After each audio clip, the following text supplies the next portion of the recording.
যারা নেতাজি সুভাষ ওপেন ইউনিভার্সিটিতে Yuji and PG কোর্সে অ্যাডমিশন নিয়েছেন তাদের জন্য প্রান্তিক নিয়ে এসেছে দারুণ দারুণ সুবর্ণ সুযোগ। সবার সেরা শিক্ষা প্রতিষ্ঠান নাম্বার 1 কোচিং সেন্টার প্রান্তিক গাইড। এখানে অ্যাডমিশন নিলে যে সমস্ত সুবিধাগুলো পাবেন: অনলাইন ক্লাস যা ডিস্টেন্স এডুকেশন কোথাও পাবেন না, উন্নত মানের স্টাডি মেটেরিয়ালস, অ্যাসাইনমেন্টের সঠিক উত্তর, 100% common suggestion, video recording class facility, computer type করা নোটস, হোম ডেলিভারির সুবিধা, সারা বছর ফুল সাপোর্ট অ্যান্ড গাইড। আমাদের ফিস খুবই অল্প, তাই দেরি না করে আজই অ্যাডমিশন নিয়ে নিন প্রান্তিক গাইড কোচিং সেন্টারে। ইউজি এন্ড পিজির যে সমস্ত বিষয়ের পরিষেবা আমরা দিয়ে থাকি সেগুলি হলো বাংলা, ইতিহাস, এডুকেশন, পলিটিক্যাল সায়েন্স, ইংরেজি, সোশিওলজি, ইকোনমিক্স, এমএসডব্লিউ, বিএলআইএস। ভালো নাম্বার পেতে গেলে প্রান্তিক গাইড আপনাদের কাছে best choice and first choice. আমাদের সেন্টারে অ্যাডমিশন শুরু হয়ে গেছে, শীঘ্রই ক্লাস শুরু হবে। আজই নাম এনরোল করুন। অফিস দক্ষিণ বারাসাত, জয়নগর এবং রায়দিঘি। যোগাযোগের জন্য নম্বর 8101787705। নমস্কার, প্রান্তিক গাইডে সবাইকে শুভেচ্ছা অভিনন্দন। আজ আমি নিয়ে এসেছি Netaji Subhas open university UG third year Bangla honours অর্থাৎ 5th সেমিস্টার 2024 সালে যারা পরীক্ষা দেবে তাদের জন্য সাজেশান সিসিবিজি 12। আজকের আমি দেবো সিসিবিজি 12 পেপারের। আমি যে কোশ্চেনগুলো দেবো শুধুমাত্র সেগুলোই পড়াশোনা করবে, এর বাইরের অতিরিক্ত কিছু করার দরকার নেই। প্রান্তিক গাইডের সাজেশান ফলো করলে অন্য কোনো সাজেশান ফলো করার প্রয়োজন পড়বে না। 100% কমন প্রান্তিক গাইডের সাজেশান। অবশ্যই চ্যানেলের সঙ্গে থাকবে এবং সাবস্ক্রাইব করবে, বন্ধুদেরকে শেয়ার করবে। আমি যে কোশ্চেনগুলো দেবো শুধুমাত্র সেগুলোই পড়বে, এর বাইরের অতিরিক্ত কিছু করতে হবে না। ভালো রেজাল্ট করতে গেলে প্রান্তিক গাইডের সাজেশন তোমাদের কাছে best choice and first choice, তাই অবশ্যই চ্যানেলের সঙ্গে থাকবে। আর যারা অনলাইন ক্লাস করতে চাও এবং নোটস পারচেস করতে চাও, কিনে নিতে চাও এবং অ্যাসাইনমেন্টের সঠিক অ্যান্সার যারা চাও, অবশ্যই স্ক্রিনে দেওয়া নাম্বারে যোগাযোগ করবে। নোটস, অনলাইন ক্লাস এবং অ্যাসাইনমেন্টের অ্যান্সার সমস্ত কিছু পেয়ে যাবে। প্রান্তিক গাইডের সঙ্গে থাকো, সমস্ত কিছু হেল্প পেয়ে যাবে। প্রান্তিক গাইড তোমাদের সেবায় সবসময় রয়েছে, তাই অবশ্যই যোগাযোগ করবে। কারণ আমি কিন্তু অনেক কম রেটে কিন্তু নোটসপত্র দিয়ে থাকি, অনেক কম, তাই অবশ্যই যোগাযোগ করবে। আজকে দিয়ে দিচ্ছি সিসিবিজি 12 5th সেমিস্টার অর্থাৎ এনএসইউ ইউজি থার্ড ইয়ার। যে কোশ্চেনগুলো দিচ্ছি সিসিবিজি 12 থেকে সেগুলোই পড়বে। তোমাদের কিন্তু অনেক টেক্সট রয়েছে সিসিবিজি 11, 12 বা ডিএসসি পেপারগুলো, অনেক কিন্তু টেক্সট রয়েছে। টেক্সটগুলো পড়বে, তার জন্য তোমাদের বই তো দিয়েছে ইউনিভার্সিটি থেকে, তাই বইগুলো অবশ্যই সংগ্রহ করে খুব ভালো করে বইগুলো দেখে যাও। ভালো নাম্বার পেতে গেলে ভালো নোটস লিখতে হবে, ভালো করে পড়াশোনা করতে হবে। তাই খুব ভালো করে পড়ো, না হলে কিন্তু ফেল হয়ে যাবে। ফেল করার কোনো হেতু আমি খুঁজে পাই না। পাস করা খুবই সহজ, মাত্র 25 পেলে পাস, 25 পেলে পাস, তার মধ্যে আবার অ্যাসাইনমেন্টও রয়েছে। তাহলে ফেল করার কোনো জায়গা নেই। ফেল করা সব থেকে কঠিন কাজ, ফেল করা সব থেকে কঠিন। পাস করতে গেলে খুব বেশি পড়তে হয় না, একটু রিডিং দিয়ে গেলে লিখলে হয়ে যাবে। পাস করা খুবই সহজ, ভালো রেজাল্ট করা খুবই কঠিন, যেটা পড়তে হয় ভালো করে। তাই অবশ্যই ভালো করে পড়ো, টার্গেট নাও, ভালো রেজাল্ট করতে হবে, সেই অনুযায়ী পড়াশোনা করো, তাহলে হয়ে যাবে। আমি কোশ্চেনগুলো বলে যাচ্ছি, খাতায় লিখে নেবে। তোমাদের সিসিবিজি 12 পেপারে রয়েছে নাটক ও নাট্যমঞ্চ। মডিউল 1-এ রয়েছে নাটক নীলদর্পণ, দীনবন্ধু মিত্র। এখান থেকে করবে নীলদর্পণ নাটকের নামকরণ। নীলদর্পণ নাটকের নামকরণ আলোচনা করো। নীলদর্পণ নাটকে ভদ্রতর চরিত্র, নীলদর্পণ নাটকে ভদ্রতর চরিত্র। নীলদর্পণ নাটকটি ট্র্যাজেডি কিনা তা বিচার করো। নীলদর্পণ নাটকটি ট্র্যাজেডি কিনা তা বিচার করো। গোপীনাথ চরিত্র এবং নীলদর্পণ নাটকের হাস্যরস আলোচনা করো। নামকরণ, ভদ্রতর চরিত্র, ট্র্যাজেডি কিনা তা বিচার করো, হাস্যরস, গোপীনাথ চরিত্র, এই 5টা এখান থেকে করবে। পরবর্তী রয়েছে মুক্তধারা নাটক। মুক্তধারা নাটক রবীন্দ্রনাথ ঠাকুরের রূপক সাংকেতিক নাটক, খুব ভালো নাটক এটা। নীলদর্পণ অবশ্যই ভালো, মুক্তধারা নাটক থেকে করবে। অভিজিৎ চরিত্র, অভিজিৎ চরিত্র আর ধনঞ্জয় চরিত্র, অভিজিৎ চরিত্র, ধনঞ্জয় চরিত্র। মুক্তধারা নাটকের নামকরণ, জনতা চরিত্রের ভূমিকা, মুক্তধারা নাটকে জনতা চরিত্রের ভূমিকা। মুক্তধারা নাটকের সঙ্গীত। আর মুক্তধারা নাটককে রূপক সাংকেতিক নাটক বলা যায় কিনা তা আলোচনা করো। মুক্তধারা নাটকের সংলাপ।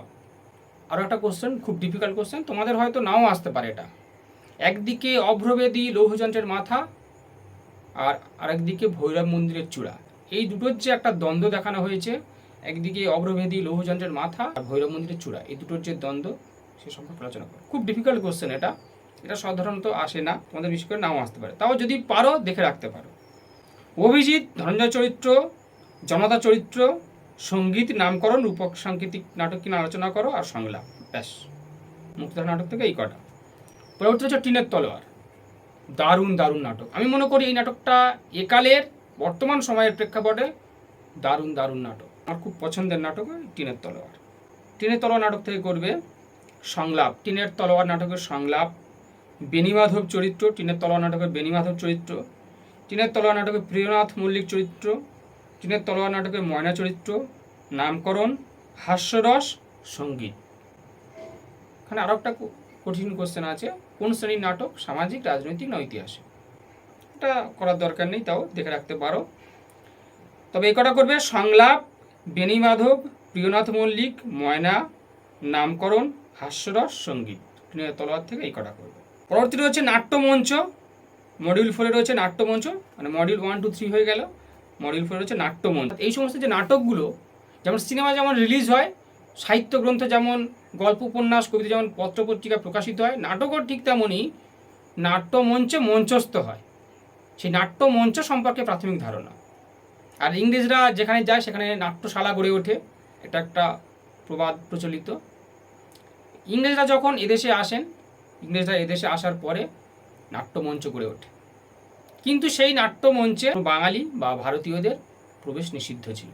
সেই শখের নাট্যশালায় নেটিভদের প্রবেশ নিষিদ্ধ ছিল, এবং সেখানে নাটকগুলো কি হতো, ইংরাজি নাটক অভিনীত হতো। সেই অনুপ্রেরণায় বাঙালিরাও নাট্যমঞ্চ গড়ে তুলল, এবং এক্ষেত্রে সবথেকে বেশি যিনি ভূমিকা নিয়েছিলেন তিনি হলেন রুশ দেশীয় ভদ্রলোক গেরসিম স্টেপানোভিচ লেবেডভ। তিনি প্রতিষ্ঠা করলেন বেঙ্গলি থিয়েটার। সেখানে দ্য ডিসগুইসের বাংলা অনুবাদ মঞ্চস্থ হলো। তারপরে পরবর্তীকালে সেই নাটকটা ইংরেজরা চক্রান্ত করে পুড়িয়ে দিয়েছিল।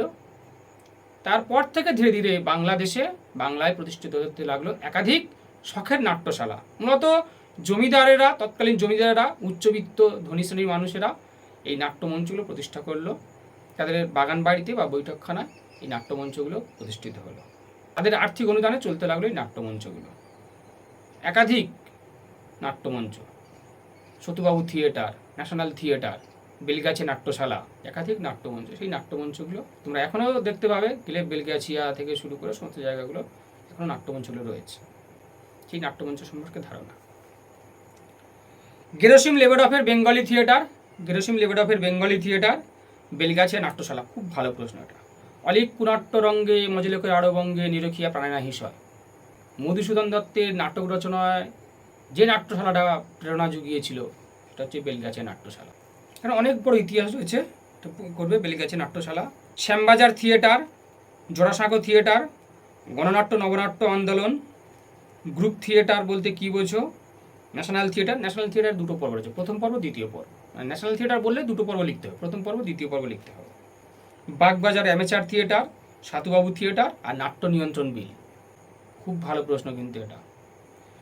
গেরসিম স্টেপানোভিচ লেবেডভের বেঙ্গলি থিয়েটার, বেলগাছিয়া নাট্যশালা, শ্যামবাজার থিয়েটার, জোড়াসাঁকো থিয়েটার, গণনাট্য নবনাট্য আন্দোলন, group theatre, national theatre, Bagbazar theatre, Satubabu theatre আর নাট্য নিয়ন্ত্রণ বিল। ব্যাস, এই গেল তোমাদের সিসিবিজি 12 অর্থাৎ 5th semester NSU Yuji 3rd ইয়ারের সাজেশান দিয়ে দিলাম। তোমরা অবশ্যই এগুলো করো, এখান থেকে অবশ্যই কমন পেয়ে যাবে। প্রান্তিক গাইডের সাজেশান ফলো করো, তোমরা অবশ্যই 100% কমন পেয়ে যাবে, নিশ্চিত থাকো। আমি যেগুলো দিলাম শুধুমাত্র সেগুলোই পড়ো, এর বাইরে আর অতিরিক্ত কিছু করার দরকার নেই। আর যারা নোটস নিতে চাও এবং অ্যাসাইনমেন্ট যারা নিতে চাও, অবশ্যই স্ক্রিনে দেওয়া নাম্বারে যোগাযোগ করো, সমস্ত কিছু হেল্প পেয়ে যাবে। আর খুব গুরুত্বপূর্ণ হচ্ছে তোমরা যখন নোটসগুলো মুখস্থ করবে, যারা বই পড়ছো বা নোটস কিনে পড়ছো, তারা অবশ্যই কিন্তু লেখা প্র্যাকটিস করবে। লেখার বিকল্প কিছু নেই, না লিখলে কিন্তু তোমরা পরীক্ষায় কিছু লিখতে পারবে না, সব ভুলে যাবে, পরীক্ষায় গিয়ে সব ভুলে যাবে। এনএসইউ মানে অনেকে তো কাজের সঙ্গে যুক্ত রয়েছে, তাই যতটুকু সময় পাবে ততটুকু সময় পড়বে এবং অবশ্যই করে নোটস লেখা প্র্যাকটিস করবে। কনসেপ্ট জাস্ট একবার কি দুবার রিডিং দেবে, দেওয়ার পরে তোমরা জিনিসটাকে ভাববে, সেই কনসেপ্টটাকে ভাববে, ভাবার পরে যেটুকু মনে রয়েছে, যতটুকু মনে রয়েছে, কারণ তোমাদের পরিসরটা অল্প, অর্থাৎ কাজের ফাঁকে তোমাদেরকে পড়াশোনা করতে হয়, এই পরিসরটা অল্প পাচ্ছ তোমরা, সেই যতটুকু কনসেপ্ট তোমাদের মনের মধ্যে থাকছে ততটুকুই কিন্তু তোমরা লিখবে, তার বাইরে আর অতিরিক্ত বেশি লিখতে হবে না। যতটুকু মনে থাকবে ঠিক ততটুকুই লিখবে, এর বাইরে আর অতিরিক্ত কিছু করার দরকার নেই। এভাবেই পড়াশোনা করো, অবশ্যই তোমরা সাকসেস হবে, ভালো রেজাল্ট করবে, পাস করবে। আর পরীক্ষার পূর্বে আমি অবশ্যই করে কীভাবে লিখতে হয় নোটস লেখার সিস্টেমটা দেখিয়ে দেবো। এনএসইউতে পাস করার একটা ফর্মুলা থিওরি আমি অবশ্যই তোমাদেরকে বলবো, সঙ্গে থাকো।